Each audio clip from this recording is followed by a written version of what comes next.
फिर simplification approximation के भी काफ़ी प्रैक्टिस किया, क्वाड्रेटिक के भी बहुत प्रैक्टिस किया, ताकि मैं जल्दी से जल्दी कम से कम 6 मिनट या 7 मिनट में वो सारे क्वेश्चंस कर दूँ। हेलो एवरीवन, नमस्कार। आप सभी का स्वागत है।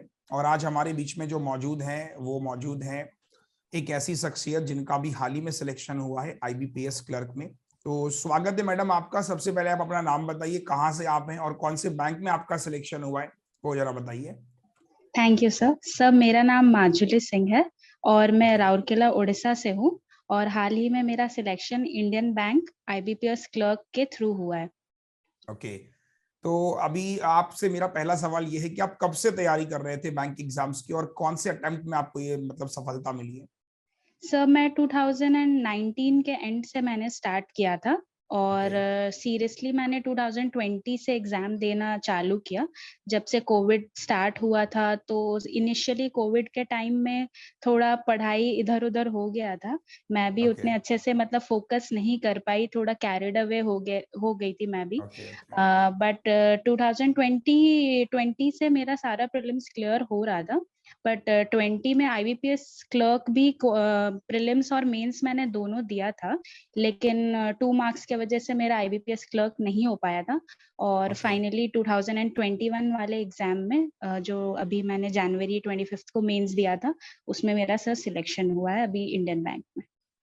अच्छा, मेरा एक सवाल है कि मतलब बैंकिंग करने का ख्याल कब आपके मतलब मन में आया कि मुझे बैंक एग्जाम्स तैयार करना चाहिए? किसी ने सजेस्ट किया, खुद से था कि मुझे बैंकर बनना है? नहीं सर, मुझे खुद से ही था क्योंकि अच्छा। क्लास 12th में सर एक्चुअली मैंने साइंस के थ्रू अपना 12th किया था। But okay. अनफॉर्चुनेटली मैं उतना अच्छा मार्क्स सिक्योर नहीं कर पाई थी। तो फिर मैंने अपना करियर स्विच कर लिया था। मैंने कॉमर्स ग्रेजुएट ऑप्ट किया था। फिर मैं ठीक है। बीकॉम के लिए चली गई। तो जब भी ठीक है। मैं बीकॉम के लिए गई थी तभी मैंने उसी वक़्त ही डिसाइड कर लिया था कि मैं बैंकिंग सेक्टर में ही जाना चाहूँगी। और सर आज सिलेक्शन हो भी गया है तो मैं आज ही अपने मदर को भी ये कह रही थी कि बैंकिंग सिर्फ़ मेरे लिए एक जॉब नहीं है, मतलब मुझे उसका एम्बियंस वो बैंक जाने पर एक कनेक्शन फ़ील होना कि हाँ, शायद मैं यहाँ पे बिलॉन्ग करती हूँ। सर वो जो फ़ीलिंग रहती थी यही सबसे ज़्यादा मुझे मोटिवेट किया है कि मैं उस सेक्टर में जाऊँ। और ये भी आपको बेनिफिट मिलेगा कि जो आपके सब्जेक्ट रहे ग्रेजुएशन में, कहीं ना कहीं यस वो सर। भी आपके साथ कनेक्ट हो गए होंगे जब आप काम करेंगे अभी। तो जब यस आप सर। कुछ टर्म्स ऐसे देखेंगे जिसके बारे में आप पहले से फैमिलियर होंगे, यस सर, तो यस ऑफ कोर्स। वो भी काफी मतलब एक क्यूरियोसिटी पैदा करता है कि यार ये चीज मुझे पता है, इसके बारे में मुझे पता है। मुझे पता है कि एसेट्स क्या है, लायबिलिटीज क्या है। Yes sir, yes of course. अच्छा, दूसरा मेरा सवाल ये कि जैसे आपने कहा कि आप कॉमर्स बैकग्राउंड से हैं, तो आपने कहा कि बैंकिंग को मैं ऑप्ट करूंगी। अब जब आपने बैंकिंग का थॉट अपने दिमाग में लाया हो कि मुझे बैंक एग्जाम तैयार करना है, तो कैसे आपके दिमाग में ये आया कि मैं इस एजुकेटर के साथ पढ़ना प्रेफर करूंगी, या ये कैसे आपको पता चला ऑनलाइन के बारे में? वो एक बार जरा बताइए। Yes sir. सर इनिशियली तो थोड़ा सारे जितने भी एस्पिरेंट्स होते हैं वो थोड़ा रैंडम हो जाते हैं, हैप्पैज़ार्ड वे में थोड़ा-सा इधर-उधर हो जाते हैं। बट यूट्यूब सर मुझे ऐसा लगता है यूट्यूब एक ऐसा ज़रिया है जहाँ आज मतलब अगर आप फाइनेंशियली बहुत अच्छे कंडीशन में हो या फिर फाइनेंशियली अच्छे कंडीशन में नहीं भी हो, तो हर एक बिल्कुल। एस्पिरेंट सर जो है वो इस माइलस्टोन को अचीव कर सकता है। ऐसा बिल्कुल भी नहीं है कि अगर हमारे पास कोई पेड कोर्स नहीं है या कोई टेस्ट सीरीज़ नहीं है। इनफैक्ट आजकल इतने सारे फ्री चीज़ें अवेलेबल है, इतना सारा डेटा ऑलरेडी अवेलेबल है कि कोई भी चाहे सर बिल्कुल एक इंटरनेट खाली रिचार्ज करके आराम से सर पढ़ के रोज़ अपना सारा स्ट्रैटेजी बना के बिल्कुल सर अचीव कर सकता है। मैं तो यही कहना चाहूँगी सर। और जभी भी सर मैंने भी जैसे जभी अपने प्रिपरेशन टाइम में ऐसा महसूस किया कि मैंने एक ऐसे रैंडमली एक कहीं एक वीडियो किसी टॉपर का देख लिया था। तो उन्होंने भी म उनके वीडियो पे मैंने ये चीज़ देखा कि वो हमेशा बोल रहे थे कि आप जब प्रिपरेशन वाले लाइन में होते हैं, त तब आप टॉपर्स के जितने वीडियोज़ आते हैं, आप ज़रूर एक बार व्यू करें। तब आपको पता चलता है कि उन्होंने प्रिपरेशंस कहाँ से की, उन्होंने क्या गलतियाँ की जो हमें नहीं करनी है। क्योंकि अगर हम सेम गलती करते जाएँगे तो हमारा भी वो 2-3 साल, 4 साल, 4-5 अटेम्प्ट्स सर जाता जाएगा और क्रैक करना मुश्किल हो जाएगा। तो बेटर है कि हम उनके गलतियों से सीखें और अपना अपना एक्स्ट्रा इनपुट दे के वो जल्दी क्वालीफाई करने की कोशिश करें। बिल्कुल। तो स्टार्टिंग में जब आपने तैयार करना शुरू किया, क्या-क्या चैलेंजेस आपको फेस हुए? कि जैसे मान लीजिए आपने कहा बैंक करूँगी, स्टार्टिंग में पढ़ना चालू किया, कई बार ऐसा फ़ील होता होगा कि दिन भर इतनी क्लासेस हो रही हैं, या यस फ्रस्ट्रेशन सर। हो जाता होगा कि इतनी क्लासेस के बाद प्रैक्टिस के लिए टाइम नहीं मिलता होगा, तो क्या क्या चैलेंजेस आपको शुरुआत में देखने को मिले? सर शुरुआती दौर में तो ऐसा था कि जैसे जब मैं शुरुआती एकदम 1-2 फर्स्ट प्रीलिम्स जब मैंने देना स्टार्ट किया, तो मैंने बस कुछ ही वीडियोज़ से यूट्यूब पे पढ़ा और फिर मैं देने चली गई थी। बट सर उतना अच्छे से स्ट्रैटेजी नहीं पता था, जैसे अगर फर्स्ट जो क्वेश्चन आता था मैं उसी को ही पिक कर लेती थी करने ओके। के लिए। हाँ सर, मैं ये मुझे भी नहीं पता था उस वक़्त या नहीं, पहले हमें सिम्प्लिफिकेशन, अप्रॉक्सिमेशन, क्वाड्रेटिक ये सारे जो क्वेश्चन्स है ये 5-7 मिनट में खत्म कर लेना है। फिर डीआई को स्विच करना है, फिर लास्ट में अरिथमेटिक पे जाना है। अर्थमेटिक। और सर हाँ, यस सर, स्टार्टिंग में सर ऐसे एग्ज़ाम का पॉइंट ऑफ व्यू से ऐसे क्वेश्चंस भी पुट होते हैं कि आपको वो एक ग्रीडीनेस आ जाएगा कि अरे ये तो मैं कर लूँगा या ये तो मैं कर लूँगी। लेकिन उस वक़्त के लिए एग्ज़ामिनेशन पॉइंट ऑफ व्यू से खुद को भी कंट्रोल करना पड़ता है कि नहीं, अभी ये इस क्वेश्चन पे हम नहीं जा सकते। हमें ढूँढना है, पेपर को अच्छे से स्किम करना है, जो पहले ईज़ी है वो करेंगे और फिर बाद में करेंगे। तो इसीलिए स्टार्टिंग में 1-2 प्रीलिम्स मेरे क्वालीफाई नहीं हो पाए थे। बट फिर मैंने सारे प्रीलिम्स 1 बाय 1 क्वालीफाई करने शुरू कर दिए। और जब ये प्रिपरेशन टाइम रहता है, बहुत रेगुलर क्लासेस होते हैं और टीचर्स भी सर बहुत सारे अवेलेबल हैं, यूट्यूब्स पे भी बहुत सारे टीचर्स अवेलेबल हैं। लेकिन हमें भी समझ नहीं आता किससे पढ़ें या किसका अच्छा है, किसका अच्छा नहीं है, या कोई कुछ एडवाइस कर रहा है, कोई कुछ, तो सर बहुत ही रैंडमनेस हो जाता है वहाँ पर। But okay. सर धीरे-धीरे लेकिन मतलब अदर वीडियोज़ देख के भी हमें पता चलने लगता है कि नहीं, इस जो भी टीचर से हम पढ़ रहे हैं वो कहीं न कहीं हमें एक डायरेक्शन ही दे रहे हैं। हार्ड वर्क तो अल्टीमेटली हमें ही करना है। बस वो सेल्फ ही हमें, करना है। यस सर, वो हमें एक डायरेक्शन दे सकते हैं, बता सकते हैं कि क्या तौर-तरीका है। बट ऐसा नहीं है बिल्कुल कि हमारे लिए एग्ज़ाम क्रैक करके हमें एकदम ही परोस देंगे, वैसा नहीं हो सकता। तो सर यही बोलूँगी मैं। बिल्कुल। अब मुझे खास तौर पे आप थोड़ा सब्जेक्ट पे चलते हैं कि जैसे मैथ्स आपने तैयार करना शुरू किया, क्योंकि कॉमर्स आपका बैकग्राउंड रहा, फिर आपने साइंस से रहे भी हैं। आपके पास पीसीएम था या पीसीबी था सर मेरा 12th में? पीसीबी था। पीसीबी सर था, लेकिन बायो था। हमारे, हाँ, लेकिन सर हमारे जब भी हम लोग स्कूल में थे तभी हमारे लिए मैथ्स भी कंपल्सरी होता था। वैसा नहीं था ओके, कि हम ओके, ओके। बायोलॉजी अगर सिलेक्ट कर लिया तो हम लोग मैथ्स हटा सकते हैं। हमारा एक्चुअली ऑप्शन बायो और कंप्यूटर में होता था, तो मैथ्स हमारे लिए उस वक़्त भी मैंडेटरी ही था। But sir okay, maths okay, को लेके मुझे ऐसा कुछ जनरल प्रॉब्लम नहीं आया कि मतलब ओके। बहुत ज़्यादा डिफ़िकल्टी हो रही है ग्रैस्प करने में या कुछ और।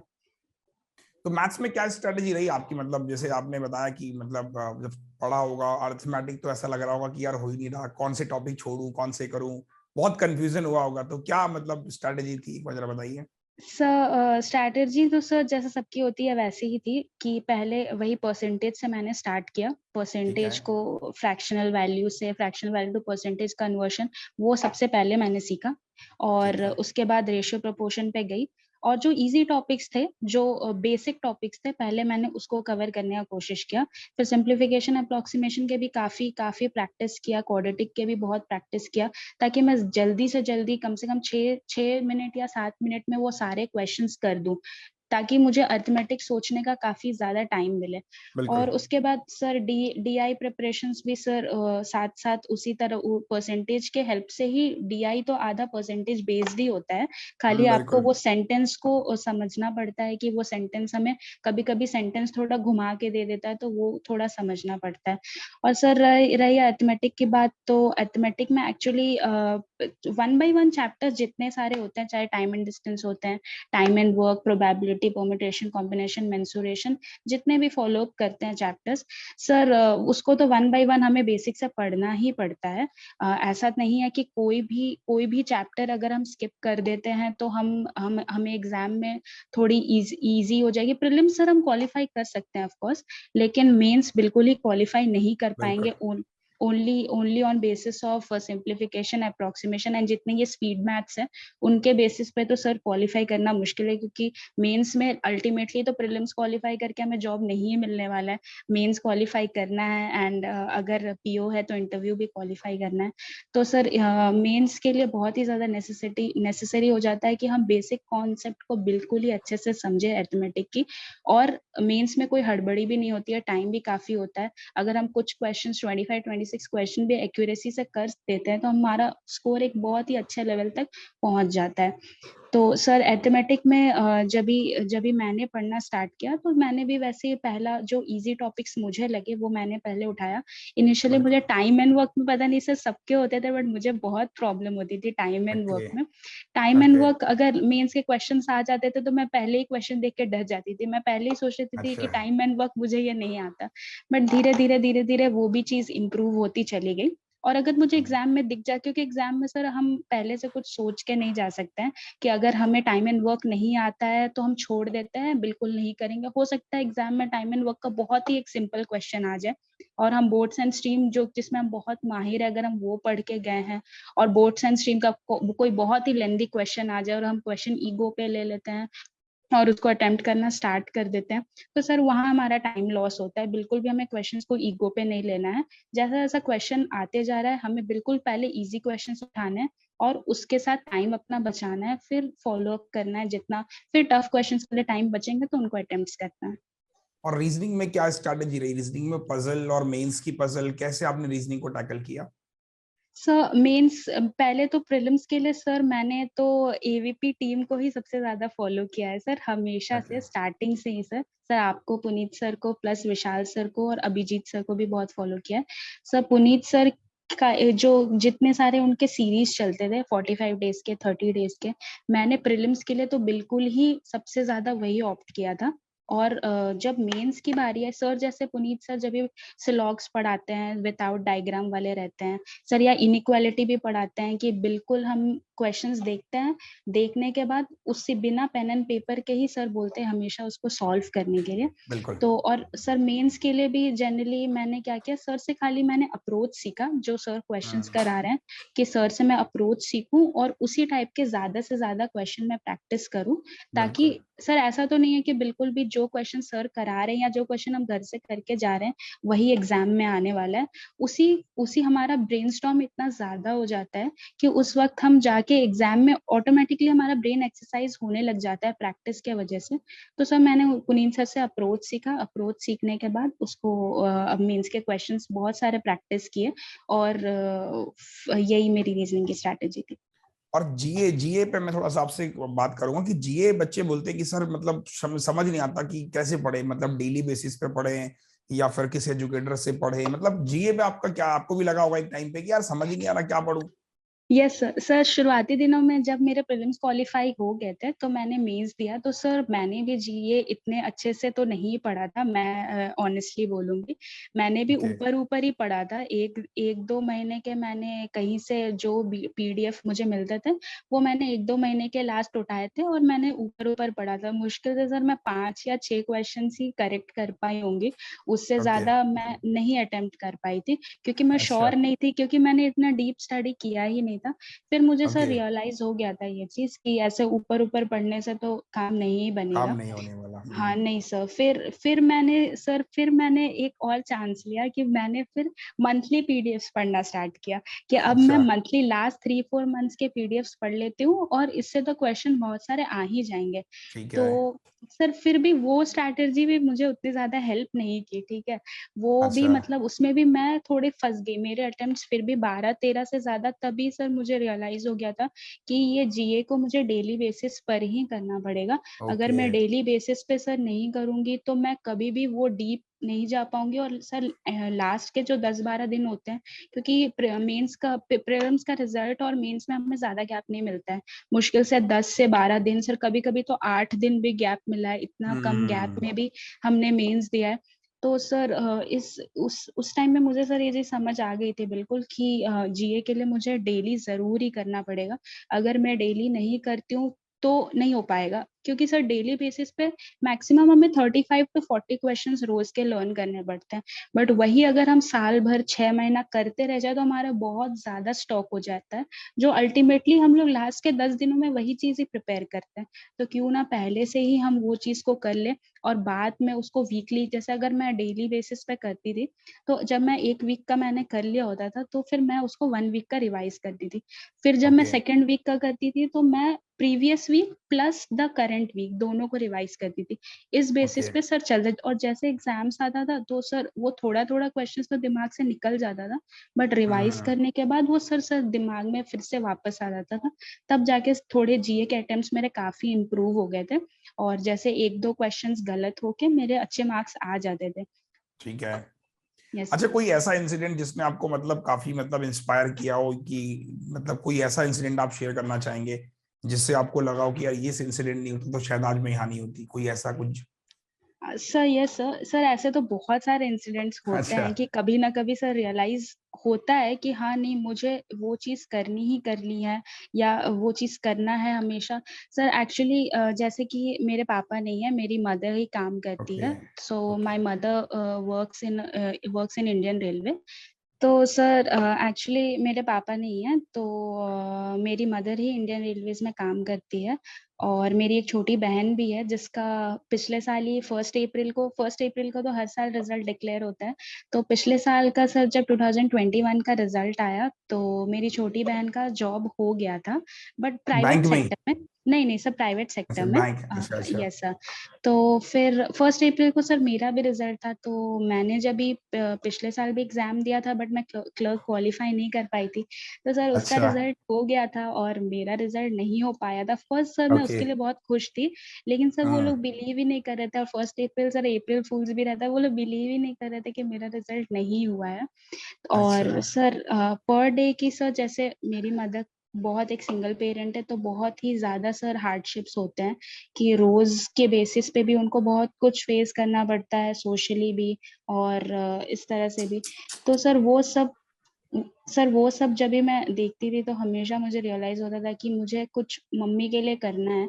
मुझे कुछ, वो हमारे लिए जब इतनी सारी मेहनत कर रही है तो मुझे भी ऑफ कोर्स उनके उनके लिए कुछ वापस देना है, ताकि मैं उनको भी प्राउड कर सकूं। पर सर मैं स्टार्टिंग से ही था मुझे कि हाँ मैं कर लूंगी सर। जब भी रिजल्ट्स नहीं होता था ऑफ कोर्स वो आता था कि क्यों नहीं हो रहा है, क्यों नहीं हो रहा है।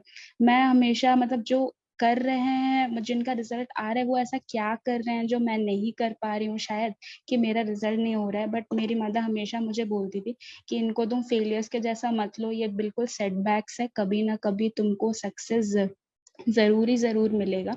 ऐसा नहीं है, तुम बस जो डेली बेसिस पे कर रही हो वो कंसिस्टेंसी को बिल्कुल मेंटेन करो, वो कंसिस्टेंसी तुमको रिजल्ट दिलाएगी। ओके। तो अभी घर वाले, मम्मी बहुत खुश है अभी सर फिलहाल? बहुत बहुत ज्यादा खुश है, सब बहुत ही ज्यादा खुश है। चलो, तो मतलब अच्छा लग रहा है सभी को कि हाँ फाइनली ड्रीम कम ट्रू मतलब। Yes sir, yes sir. चलिए, पीओ एग्जाम दिया था आपने, पीओ में मतलब क्या रहा आपका?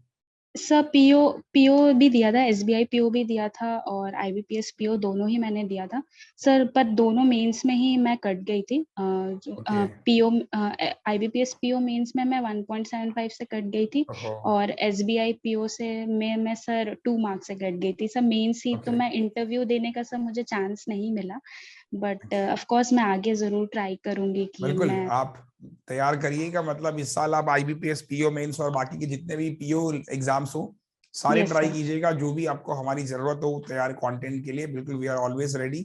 और यस बहुत सर, अच्छा लगा आपसे बात करके, और बहुत सारी शुभकामनाएं आपको, आपके परिवार वालों को हमारी तरफ से।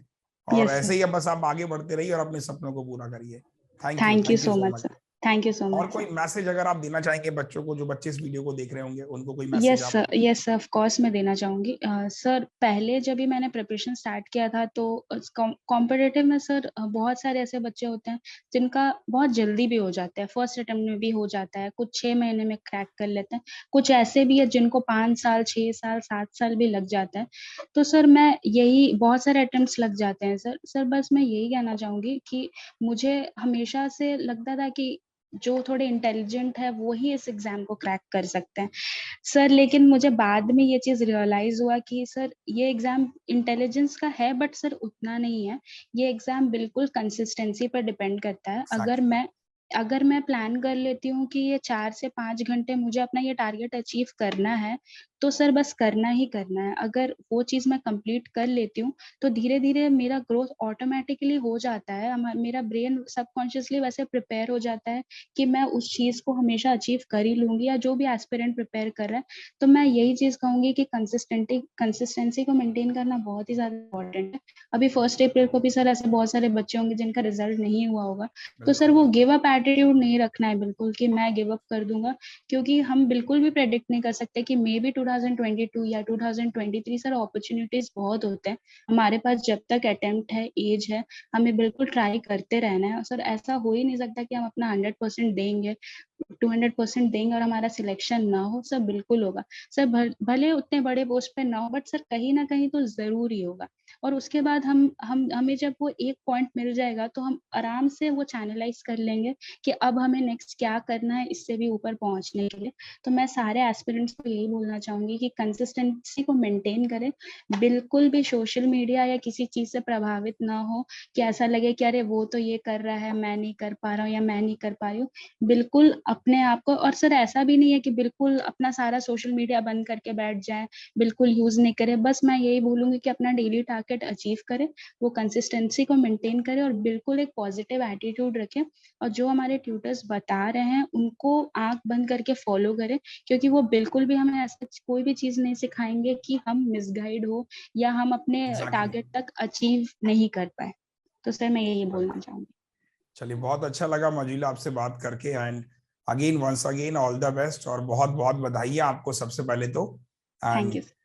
बहुत सारी शुभकामनाएं आपको भविष्य के लिए भी, और इस बार मैं उम्मीद करूंगा कि अगली बार आपसे हम रूबरू हो तो आप बताएंगे सर मेरा पीओ का भी सिलेक्शन हो गया। Sir of course, of course sir, of course. चलो, all the best, thank you so much. Thank you sir.